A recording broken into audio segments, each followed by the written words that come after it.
In southern Jordan, in the heart of the desert, lies an extraordinary ancient treasure, the splendid city of Petra. Built over 2,000 years ago by the Nabataeans, a people of ancient merchants no longer in existence, it holds innumerable architectural marvels, colossal monuments carved in the very cliffs, hundreds of tombs, and majestic temples. The nature of Petra as a rock-carved city is really unique.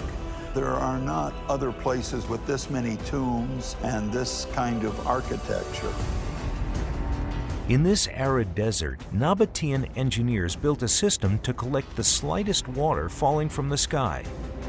They created an extensive catchment and storage network and made Petra an oasis in the middle of the desert, complete with lush gardens, a pool, and even a thermal spa. You just didn't have water that was available during seasons. You had water available all year. Even by modern-day standards, what the Nabataean engineers achieved is truly astounding. They transformed a mountainous desert zone into a prosperous and luxurious city that hosted over 20,000 people, the capital of the Nabataean kingdom. What's fascinating about the culture of the Nabataeans is that in less than 2 centuries, they built an exceptional city. A blend of extreme luxury and exuberance that makes Petra so wonderful. Thanks to the greatest experts on Petra and computer-generated images, you're about to get a behind-the-scenes look at how this ancient culture built monuments that defied the desert and understand how they stood the test of time. This is the story of how this majestic, ancient city was built, an architectural miracle brought to life by the genius of Nabataean stonemasons.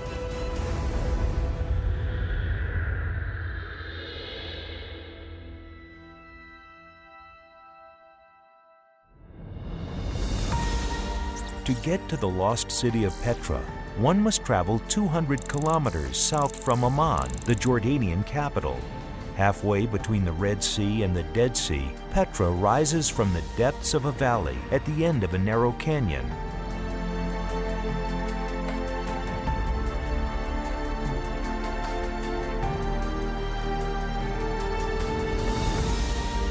The city is an architectural wonder, unlike anything else on Earth. In all directions, colossal monuments catch the eye, most sculpted from the very rock itself. This marvelous gem of yesteryear was built over 2,000 years ago by a nomadic group of merchants, the Nabataeans. But what made these men decide to erect a city in this spot, in the middle of the desert?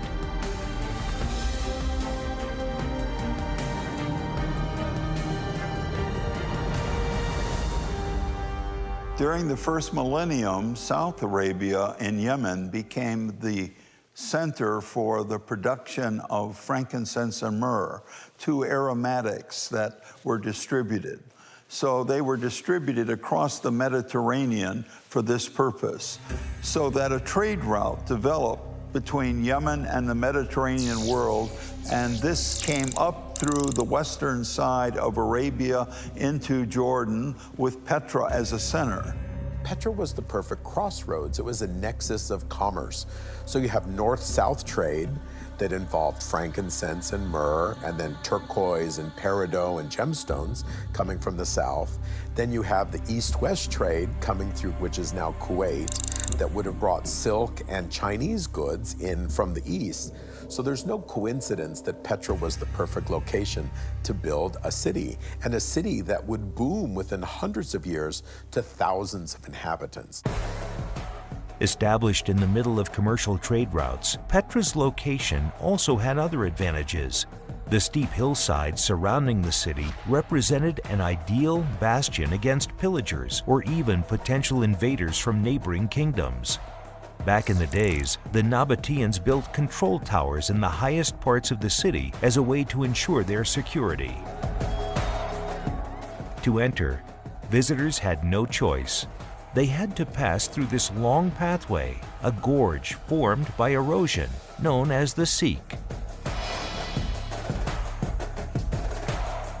Another advantage was that Petra was located at the junction of multiple rivers. Known as wadis, these desert valleys were an essential freshwater source to the inhabitants of a city of such magnitude. You're in a desert, water is scarce, and what do you find is a large basin where water drains from a couple of directions.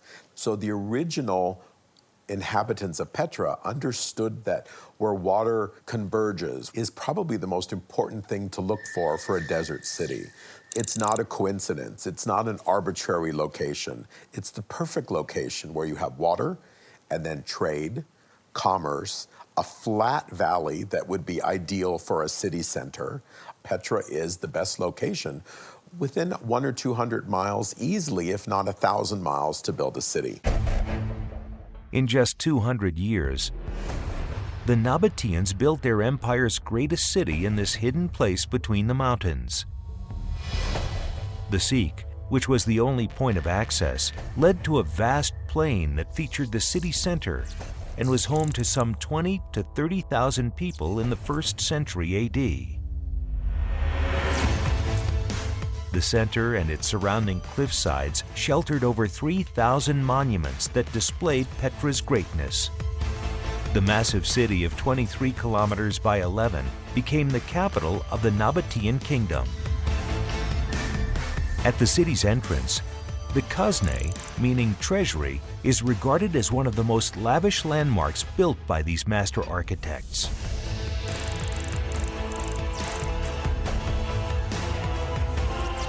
The facade of this imposing edifice is decorated with ornamentations that reveal the Nabataeans' Greek and Egyptian influences. On the first level, high columns are topped with capitals decorated with spirals and vegetation. On both sides were 2 characters leading horses, a likely representation of the sons of Zeus. Above the first level pediment is a tolos, a circular structure specific to the ancient Greeks, surrounded by relief sculptures and carvings now almost invisible after 2,000 years of erosion.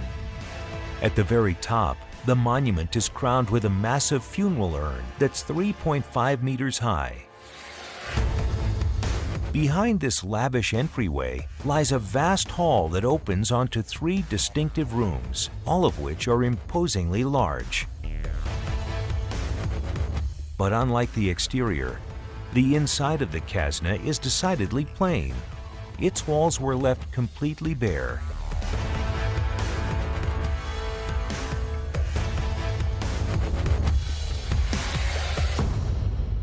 The function of the Al-Khazneh remains a puzzling question.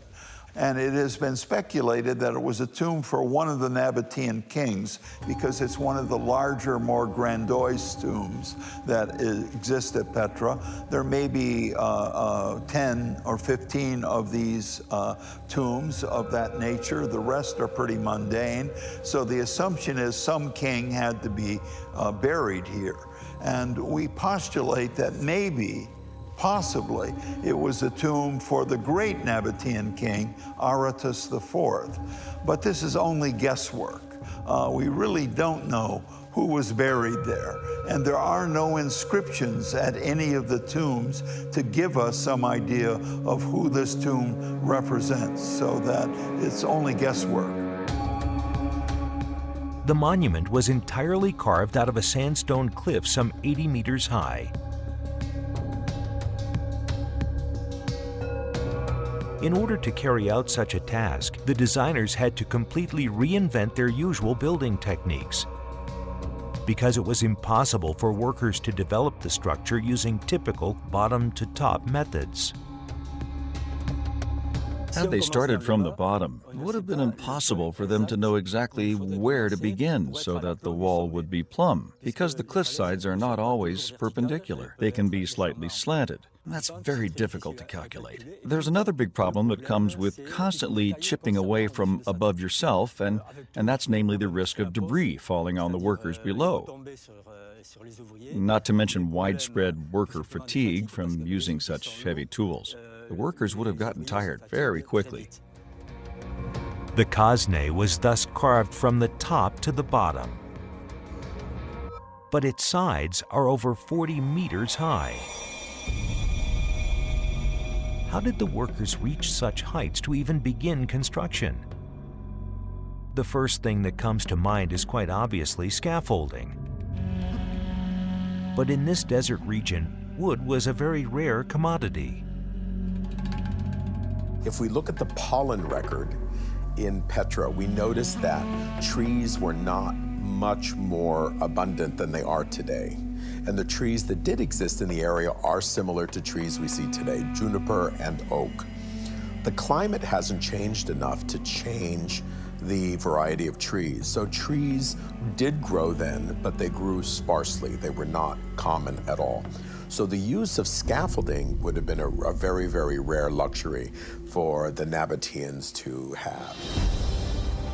With neither wood nor scaffolding, the architects and workers had to get creative with the resources that were available at the time.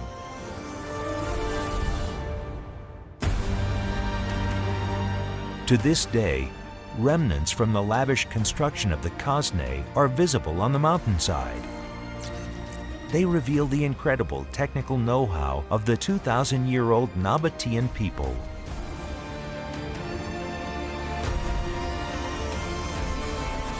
When the Nabataeans decided to build the facade of the Khazneh, they had to prepare the area so they could reach the mountaintop before even beginning construction. And then they sculpted it from the top down.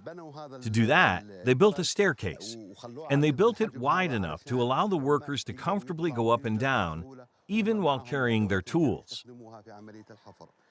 There was a bridge over there that allowed them to get from the staircase to the front on the other side.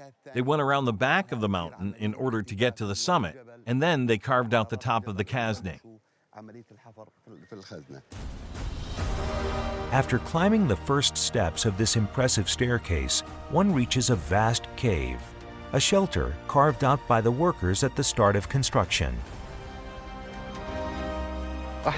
This cave was where the laborers who were assigned the construction of the Khazneh stored the tools that they needed.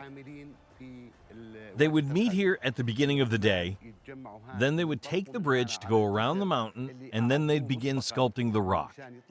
Building this cave was an enormous task in and of itself, but it was only preparation for the actual construction still to come.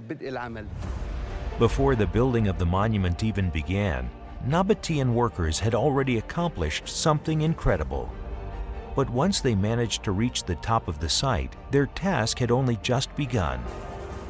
Here is the most probable method used by these ancient builders to carve the impressive Khazneh straight out of the rock. First, they likely dug a horizontal tunnel in the cliffside to access the face of the future structure. Then, able to stand in the small space, the workers could have begun the meticulous carving of the rock into the shape of the funeral urn. Once the first level was completed, they dug 2 vertical trenches on either side of the future monument. Then another horizontal tunnel was dug out of the rock and shaped. A series of notches engraved into the rock were likely used as ladders so that workers could access the lower levels. They continued working meter after meter until they finally reached the bottom. At every step, workers had to be extremely precise. Once a level was completed, there was no way to come back to it later. The slightest error or miscalculation would have been carved into the rock for eternity. Facing the facade, one can still see the vertical trenches and enclaves to this day, the ultimate remnants of this gigantic construction site. According to experts, the completion of the Khazneh took more than 5 years. 2 kilometers from here, another one of the city's buildings was also carved entirely out of the rock. It's called Ad-Dair.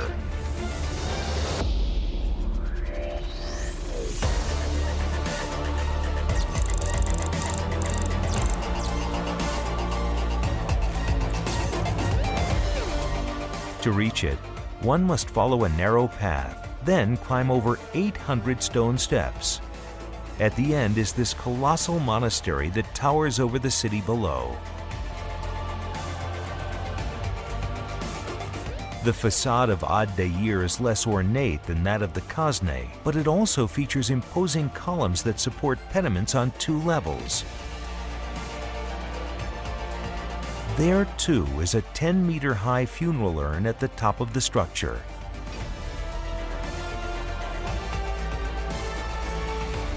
During the Christian period, it was developed into a monastery. But in the earlier period, its purpose seems to have been originally a tomb.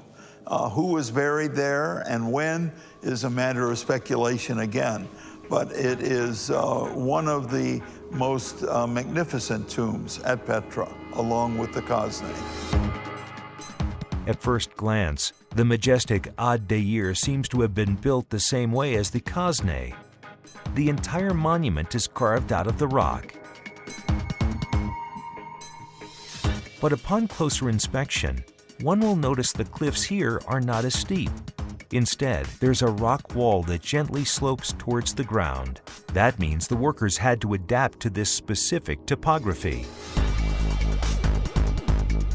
Reaching the top of the construction site here was easy. One simply had to climb the slope.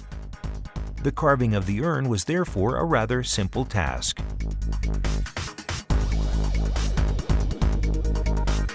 The rest of the construction took place in 2 stages. First, a kind of giant staircase was carved into the mountainside. The goal was to eliminate the excess rock so that a perfectly vertical facade could be built. Then, workers carved Al-Khazneh little by little, from top to bottom, one step after another.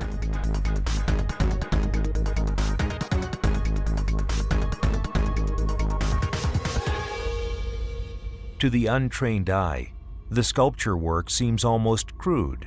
The columns and their capitals are rough, and the pediments are barely decorated. But behind the apparent simplicity lies a superior technical mastery. Contrary to what most people think, it's easier to make a capital that's decorated with something like acanthus leaves or any ornate capital, because that gives you something to work around in case you make any mistakes while carving it out. You can always slightly change the shape of a leaf so that it hides your mistake and no one sees it. However, with clean, straight lines, the slightest error becomes visible. That means you have to be much more careful and rigorous in your work. In other words, there's absolutely no room for error. These perfectly smooth columns and the refined lines indicate an exceptionally rare level of skill. What makes them even more remarkable is that they were all carved out of the mountain in one piece. If Al-Khazneh had been made of stone blocks laid on top of one another, the carvers could have picked them individually before meticulously shaping them and assembling them. But none of that was possible here. The men worked up against the rocky wall for weeks, digging centimeter after centimeter. Every carving gesture had to be perfect. No blunder was tolerated. If workers broke something by mistake, if the stone had a weak spot, or if any part of the cornice or capital broke off, well, that was it. It's not like you could just replace the piece in question. The slightest error was fatal to the entire project and was irreparable. The sheer size of these monuments made their construction immensely difficult. The architects and workers were clearly experts in many fields in addition to construction. They also had a deep understanding of the local geology.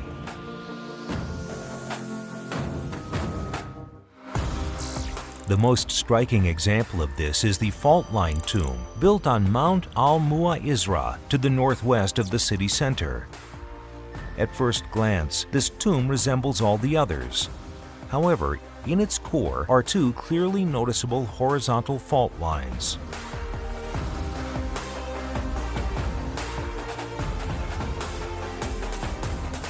To carve this tomb in this specific place, the sculptors had to integrate these fractures into the architectural design. The entryway was dug out until it reached the lower fault line. As for the columns, they were built as high as the second fault line. This funeral monument turns out to be slightly narrower than the other typical tombs of Nabataean architecture.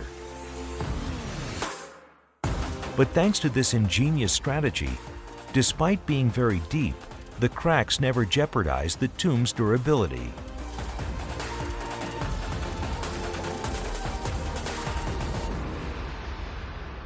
That's what made the Nabataean process so incredible, in that it was so flexible that it allowed for variations in the design work as you carved deeper into the rock. Should you find joints or cracks, they were able to modify their design to accommodate these flaws within the rock material, but still produced a facade that was fantastic in design but characteristic to the Nabataeans. In total, the lost city of Petra contains over 2,700 monuments carved out of the rock, shaped by millions of years of erosion before being sculpted by human tools. The sandstone cliffs offer an extraordinary palette of colors.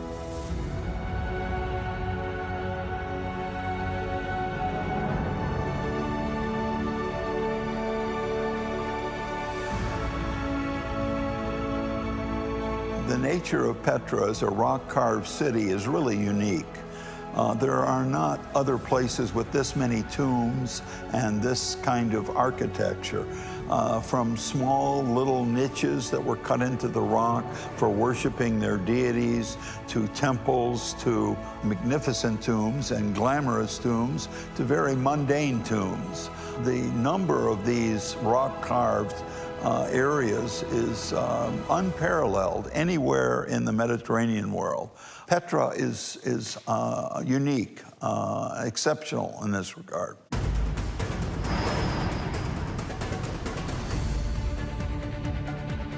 But the lavish, rose-colored city was more than edifices carved into the rock. At its peak, the city also featured many stone structures built according to traditional construction methods. The sandstone used to build these giant monuments came from the neighboring construction sites. While carving out the cliff sides, workers also extracted large quantities of stone from the mountain. These stones were carefully shaped and then recycled. Many of these 2,000-year-old buildings have since been destroyed or buried in the sand. No one knows exactly how many stood here, but one thing is certain: the amount of stone extracted from the mountain could not have been enough for all of the structures in question. The builders must have also tapped into Petra's surrounding areas. Thanks to archaeological excavations, specialists have found a total of 14 stone quarries around the city. That's where workers extracted thousands of cubic meters of multicolored sandstone. 1 kilometer southeast of the city center, at the summit of Jebel al-Matba, lies one of the biggest stone quarries.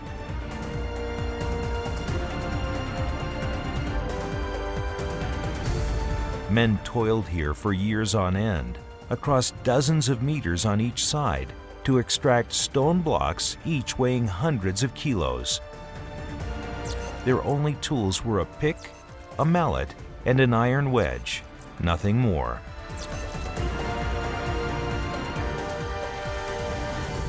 These 2 stone obelisks are the last remaining indicators of the rock's original height before it was extracted. In total, almost 7 meters of rock were dug out.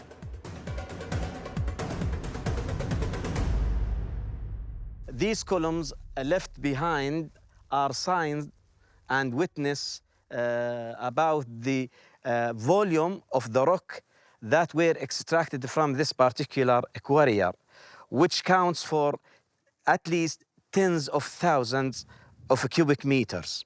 The Nabataeans had adapted their own way and style in rock excavation, and this is very clear within the site and the other quarrying that are distributed all over the area.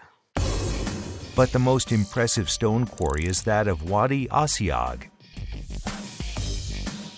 First, men dug out the floor to extract about 30 meters of rock.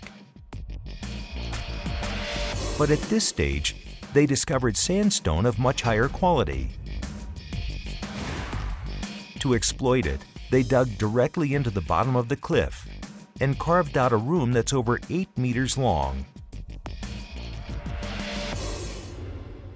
This kind of sand is quite hard, so it is more resistant than the others. It is characterized by its yellowish-brownish color, so there's a huge amount of rocks were excavated from this quarry. It is estimated that the quantities of the rock which is extracted from this quarry alone more than 31,000 meter cube. But once the blocks of sandstone were removed from the mountain, the men still had to transport them to the city center, which was sometimes hundreds of meters away. So how did they do it? No one knows for sure. It's quite rare to find traces of how the rocks were transported. You have to keep in mind that these quarries have been exposed to the elements without an interruption for 2,000 years. So many of the stones have been significantly eroded. Any traces potentially left behind by rock movement have completely disappeared or have been covered up by later construction, debris, or even by soil. That's what 2,000 years will do. A lot has happened in the 2,000 years after the Nabataeans. Nevertheless, local topography has inspired many different archaeological theories. If the quarries were below the level of the city, we would worry and we would be confused as to how the rocks were moved. But what's good about Petra is that the quarries are all found above the valley. They're not at the lower portion of the valley. So the quarries where the rock was removed to use for construction in Petra are all found either at the same level or above. So simple roller tools could have been used to haul the rock down. According to experts, Nabataean workers probably relied on simple wooden rails to transport the stone. Wooden logs were laid down on top of 2 parallel tree trunks. The stone blocks could then be rolled down the slope with relative ease. One of the most impressive monuments erected with these sandstone blocks pulled from the quarries is undoubtedly the Great Temple.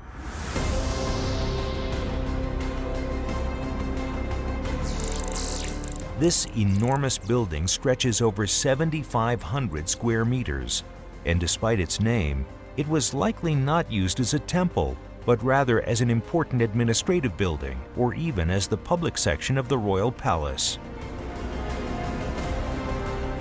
The vast entrance porch leads to a series of rooms and hallways surrounded by columns. Was this used as a courtroom or an assembly area? No one knows. Today, only ruins remain of this once majestic monument. But these massive stone blocks beg yet another question. How did the Nabataeans raise these stones 35 meters into the air without any scaffolding? The Nabataeans left no written history to enlighten us. But by looking at how the Romans and other ancient civilizations carried out similar tasks, experts have a few theories. There are quite a few machines that were made out of wood, and that would make it possible to lift big stones like these. The most commonly used machines were what we call lifting jacks. The idea is to have 2 beams attached together using cables or shrouds, and then to raise the stone off a pulley. Using the swinging motion of the machine, they could get the stone closer to the wall. One variation of the lifting jack is what we call a derrick. It only requires a single, large wooden beam. It is placed in a hole in the ground to maintain stability. At the other end, pulleys are connected to 2 cords attached to the ground, and a 3rd cord tied around the rock. Using a pendulum-like movement, the rock can be lifted and then eventually positioned anywhere along the construction site.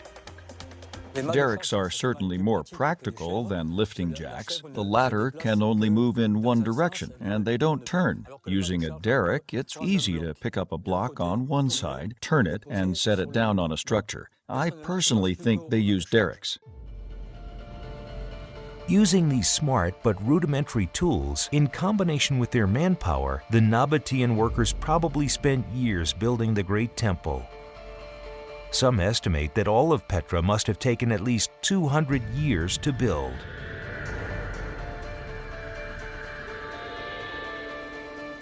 But the Nabataeans had yet another hurdle to face when they decided to build their capital here. A 1,200-kilometer fault line marks the spot where two tectonic plates come into contact, the Arabian Plate and the Sana'i subplate. The seismic risk is extremely high along this fault line. In the past, the center of Petra fell victim to numerous earthquakes. Those were the reason why all the structures not built into the surrounding cliff sides crumbled through the years. All but one. Its name, Qasr al-Bint.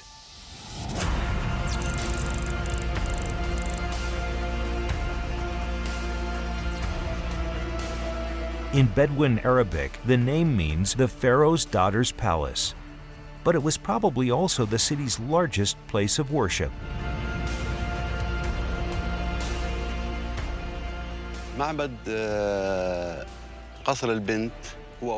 The temple of Qasr al-Bint was one of 3 temples in the center of Petra.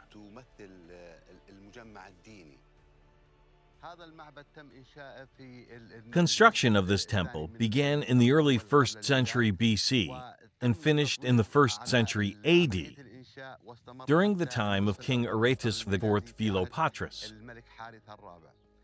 This temple was built for the purpose of honoring and worshiping the god Dushara, the most popular god of the Nabataean Arabs in Petra.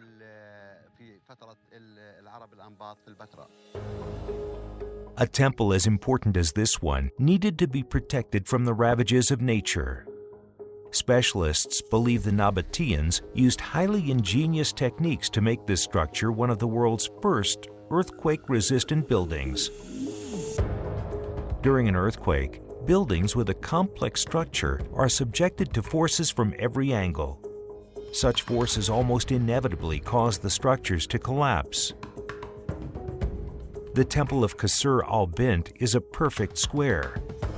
In an earthquake, pressure on the structure is exerted evenly across all 4 sides of the monument, dramatically reducing the overall impact. But to further protect their place of worship, the Nabataean builders also relied on another strategy, traces of which are still visible on the temple walls. These horizontal grooves are actually the remains of ancient wooden beams.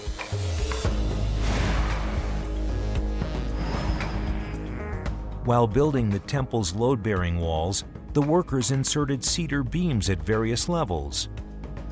Connected to one another, they formed long transoms all around the structure.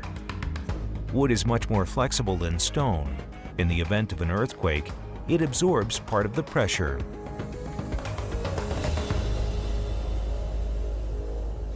Seismic waves propagate from bottom to top, but when they come into contact with wooden planks, they disperse horizontally. If the seismic wave continues to grow, then it hits the other wooden planks higher up. They also disperse the energy and ultimately minimize the impact on the upper part of the building. This technique has helped the temple to remain standing in spite of its size.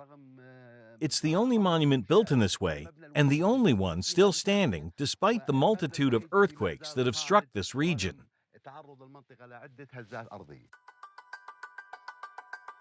These extraordinary construction techniques are surely why Qasr al-Bint is still standing today, almost entirely intact in the heart of the ancient city.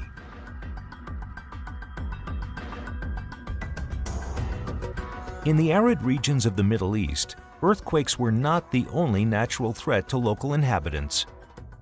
The lack of water was also a crucial problem. Here, it only rains about 15 centimeters per year, and when the rain finally comes between December and March, it falls in abundance and can lead to dreadful flooding.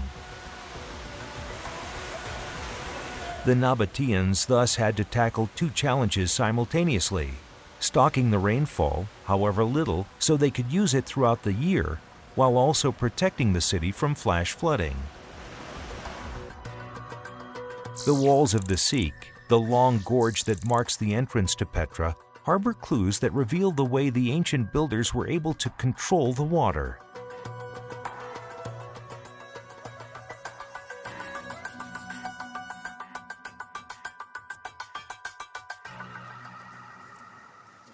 This carving channel came all the way from the entrance of the Sikh till the treasury facade, which is about 1,200 meters. And actually, if we get a close look to those carving channel, we can see that there's a kind of white mortar covering the edge and the face of those channels. And it's meant to be here to protect the water not going to the sediment rocks beneath it. The Sikh was crisscrossed with channels within the cliff sides. On the opposite side, other kinds of traces are also visible. These are more sophisticated channels. Clay pipes were actually built into the cliffs. They were then assembled one by one using a waterproof coating. Perfectly thought out, their diameter allowed to maintain natural pressure within the pipes. This way, the water could naturally flow towards the city center unobstructed and even go up gentle slopes. A bit further north of the city, another site highlights the genius of the Nabataean builders. This was once the setting of water purification reservoirs. If you look to the edge of the cliff, you can see a carving channel, which is mostly destroyed. The idea of this channel is to collect water from the top of the cliff and then firstly feed that big basin here, which we can call it as a collection basin. And the main using for this basin is to let silt settle down for a while. And in this case, they can be sure the water is getting somehow filtered and out of dirt.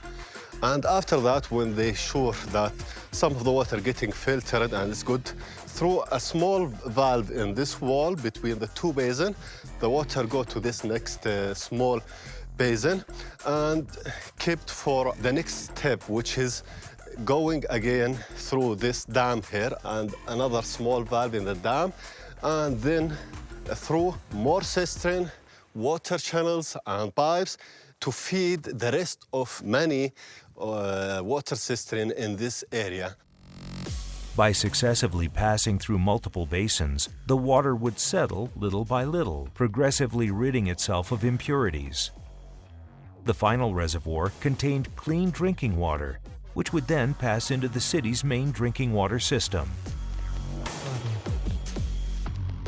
Over the years, the numerous archaeological excavations have revealed that Petra had a tremendously complex water system. The city was surrounded by dams, as well as a network of reservoirs for holding and purifying, in addition to long diversion canals that all helped avoid flooding while also storing precious rainwater. The city center was scattered with dozens of kilometers of canals. Water circulated along the cliff sides, passed through the streets via aqueducts, snaked over the walls, and fed into the city's numerous cisterns and reservoirs. If we connect actually all the pipes together, we can reach something like 170 kilometers of pipes in one line. So this is give us an idea of how much work done to protect the site and the region. Once they learned how to engineer that water for storage and build cisterns and storage facilities and reservoirs, suddenly you just didn't have water that was available during seasons. You had water available all year. The skills of the Nabataeans with architecture and construction are very impressive when it comes to their hydrology. These skills are unparalleled. They had to be developed or you couldn't live in this kind of landscape. Thanks to its quasi-perfect mastery of blue gold, Petra became a genuine desert oasis in just a few decades. In the city center, right next to the Great Temple, the Nabataeans even went as far as building an immense bathing complex that used thousands of liters of water.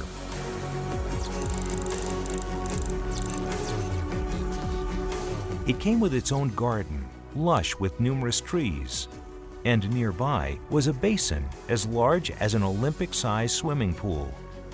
In the middle of it, on a small island, was a richly decorated pavilion.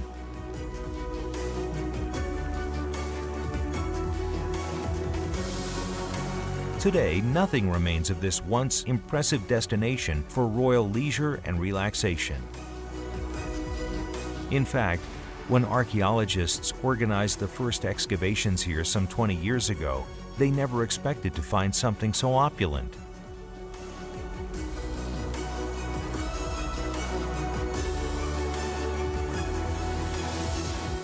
Before the excavations, none of this was visible. These slopes appeared barren and undeveloped. But once we excavated, we found remnants of what was here. Excavations revealed an extremely complex system of pipes, hydraulic surfaces, and cisterns that were incredibly refined architecturally. Archaeologists quickly realized that they were dealing with a highly complex system that included an open-air pool, which had in the middle of it a large and extremely elegant pavilion. And below the pool, there was a garden, which was also very polished from an architectural standpoint. The representation element was clearly present. The entire system was supported by a series of cisterns and aqueducts that brought water from all over the valley. But this facility, complete with pool and garden, was not the only aquatic area in Petra 2,000 years ago. A bit further away, at the top of Jebel Gupta, was an even more sophisticated site, a gigantic thermal spa.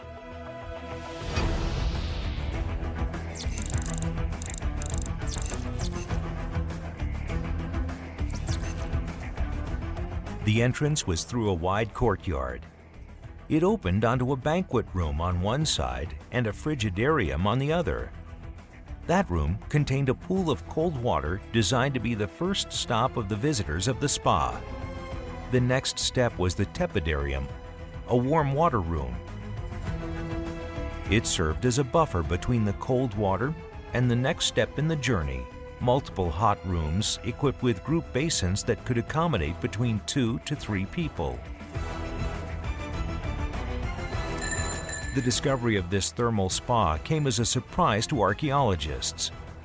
No one expected to find such a complex facility on the barren plains overhanging the city center. Petra is a place that's well known and very popular. But once you take an interest in the ruins, you realize that a lot of them are partially visible but unidentified. That's why the initial idea was to create a map of the area showing all the walls of which the top is more or less still visible. Then, based on that map, we wanted to interpret what Jebel Gupta looked like in the past. Imagine our surprise when that map revealed all the well-known characteristics of traditional thermal architecture. The excavation further revealed that despite its location on top of a massive cliff, there was really a thermal spa right where we stand. In the area dedicated to the hot baths, the excavations revealed a clever heating system inspired by the Romans, called a hypocaust. A ventilated service room contained a hearth that was the main heat source. A small opening connected it to the floor of the room that needed heating. Hot air and smoke was funneled underneath the hot bath, within a subterranean chamber made of a stack of square bricks in which the heat could freely circulate. The walls also contained an entire network of clay water pipes, which were in turn connected to outlets on the roof of the building. This means the hot baths actually had heated floors and walls. Some estimate that temperatures could easily reach 30 degrees Celsius in these rooms. Other excavations conducted around the main site revealed numerous other remains. The extended architectural complex covered the entire plateau. This is the aqueduct that fed into the baths and which was connected to an expansive rainwater retention network. It ran all across this valley and fed into the water tower of the spa. And on the other side, there was an interesting rock sanctuary that one could access via a staircase that used to be right here. The suspended baths of Jebel Qubta were largely inspired by Greco-Roman thermal culture. But unlike their neighboring civilizations, the Nabataeans considered nudity and promiscuity to be unseemly and inappropriate. The presence of this small sanctuary proves that thermal practice here was likely connected to a ritual, not just a leisurely pastime. On this cliff, which towers over the city, the wealthiest of Petra's inhabitants could blend moments of relaxation and religion, all the while enjoying a breathtaking view of the entire capital.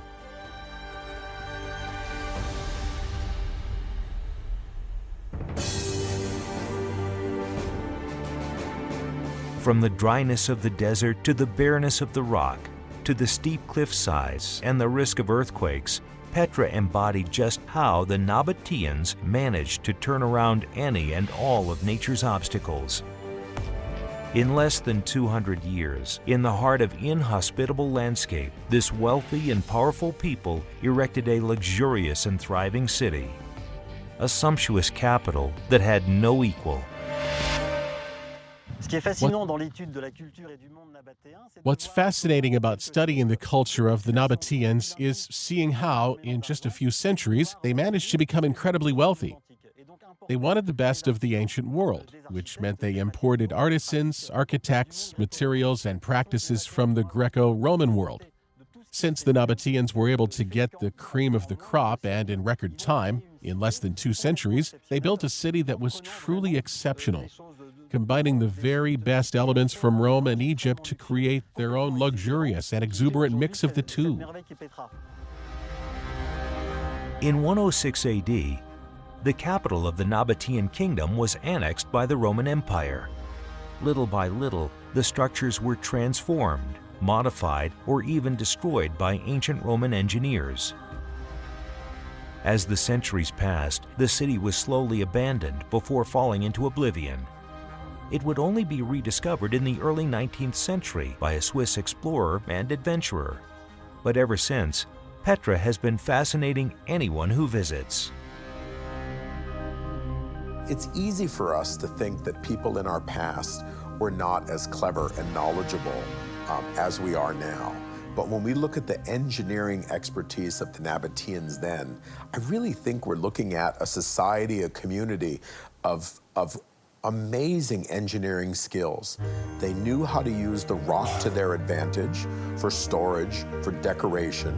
They knew how to use a landscape covered with a beautiful soil that would have been ideal for agriculture. And they knew that water was the key and the source to their livelihood. We don't have any parallel for the Nabataeans and their architecture elsewhere, so it is fairly unique. Their engineering skill, their artistic skill, their architectural skill, all of these are very impressive. 2,000 years after its construction, Petra remains far from having revealed all of its secrets. To this day, archaeologists, historians, and geologists continue to study this unique architectural heritage.